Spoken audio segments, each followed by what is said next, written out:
everyone, welcome back to the channel, and today I have the overview for the final batch of episodes of Star Wars Andor. Yep, this series has finally come to an end in very spectacular fashion.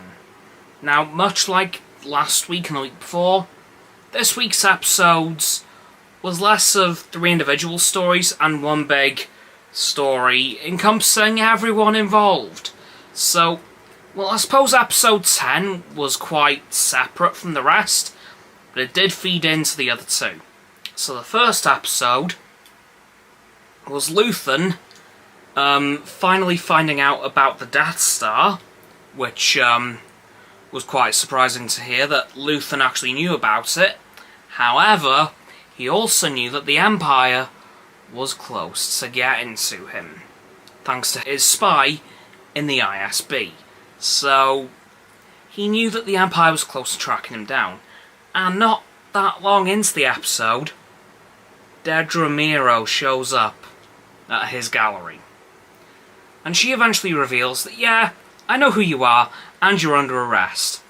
Then Luthen says, haha, no, and stabs himself. Yeah, that happens, and then Dedra starts to panic, gets a medical team, and takes him to a nearby hospital, where he is kept on life support. However, that's when Kleya finds out what happened, and then she goes to said hospital, and we learn a bit about how Kleya and Luthen met. And then we see Kleya make her way through the hospital up to where Luthen is, and turns off the life support, keeping everything he knows safe. Because he was going to have to, well, he was going to be interrogated if he survived.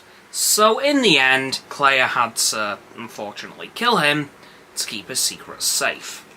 Now, as for the other 2 episodes, they were basically revolving around Cassian getting more and more involved in the Rebel Alliance on Yavin, and then we see that Cassian is contacted by Kleya and goes to rescue her to bring her back to Yavin so that she can be safe from the Empire, because they were also pretty damn close to tracking her down. And he brings with him Melchett and K2SO. Surprise, surprise. So we see them head to Coruscant on an unauthorized flight, which really annoys the Rebel Alliance. Yeah. And they almost get caught, but thankfully K2SO does use his brain a bit, because all comms were jammed, so that no one could get a message out to any Rebel... Well, so that Claire couldn't get any messages out to Rebel forces to say that, hey, I'm going to be killed. But K2SO, realising this, heads towards Cassian, Melchett, and, obviously, Kleya, to rescue them from the Imperial forces that are closing in on them very rapidly. And we also learn in this episode how the Rebel Alliance learned about the Death Star initially, before Rogue One, because yeah, even though it sounded like they learnt about it for the first time in Rogue One, they knew about it a year beforehand, but decided to do nothing. And I'm going to go on a bit of a rant here, because the Rebel leaders trusted literally no one. Ever. They didn't trust Saw Gerrera, rightly so, but that's not the point. They didn't trust Luthen. Honestly, everything that happened in Rogue One was in spite of the Rebel leadership, frankly. And it wasn't until these episodes that I remembered how insufferable they were. Because it was a miracle they got anything done. Ever. Because they didn't trust any intel that came their way. It was amazing, but so annoying. It was frankly nothing short of a miracle that the Death Star was actually blown up. Yeah, that's all I have to say on them. But also, there was quite a few cool Easter eggs. Because, well, one in particular. At one point on Yavin 4, in the Rebel base, that was an X-Wing helmet. And I'll be damned if that isn't Luke's. Don't ask me how. It shouldn't be there yet. But I am convinced that the Rebel X-Wing helmet that we saw was Luke's. I might be going nuts, and if I'm wrong, please tell me whose it was. But I am certain that it was Luke's, and if that is the case, I am very happy about that. The only thing I'm gutted we didn't see was the Ghost and/or Chopper, and also my prediction about seeing Palpatine or Vader was completely wrong. We didn't see either of them, and as I had predicted, we saw the Death Star at the very end. Almost completed, with only the super laser missing, which we know happens in Rogue One.